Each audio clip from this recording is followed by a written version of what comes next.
Thank you for joining Wars of the Rosies. And this is Carausius from the Encyclopedia of Freemasonry by Albert G. Mackey. Carausius, a Roman emperor who assumed the purple AD 287.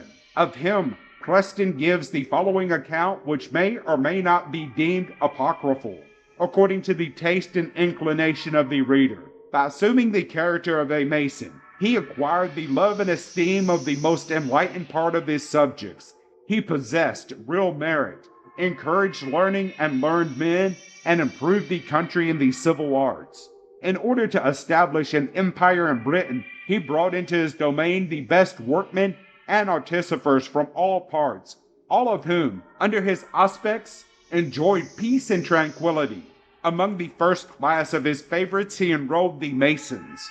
For their favorite tenets he professed the highest veneration, and appointed Albanus, his steward, the principal superintendent of their assemblies. Under his patronage, lodges and conventions of the fraternity were formed, and the rites of Masonry regularly practiced. To enable the Masons to hold a general council, to establish their own government, and correct errors among themselves, he granted to them a charter, and commanded Albanius to preside over them in person as Grand Master.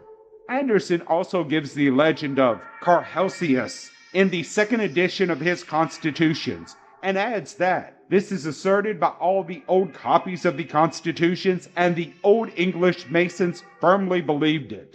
But the fact is that Anderson himself does not mention the tradition in the first edition, published in 1723, nor is any reference to Carausius be found in any of the old manuscripts now extant. The legend is, it is true, inserted in Clauser's manuscript, but this document is of very little authority, having been, most probably, a production of the early part of the 18th century and of a contemporary of Anderson, written perhaps between 1723 and 1738, which would account for the omission of it in the first edition of the Book of Constitutions and its insertion in the second. The reader may hence determine for himself what authenticity is to be given to the Carausian legend.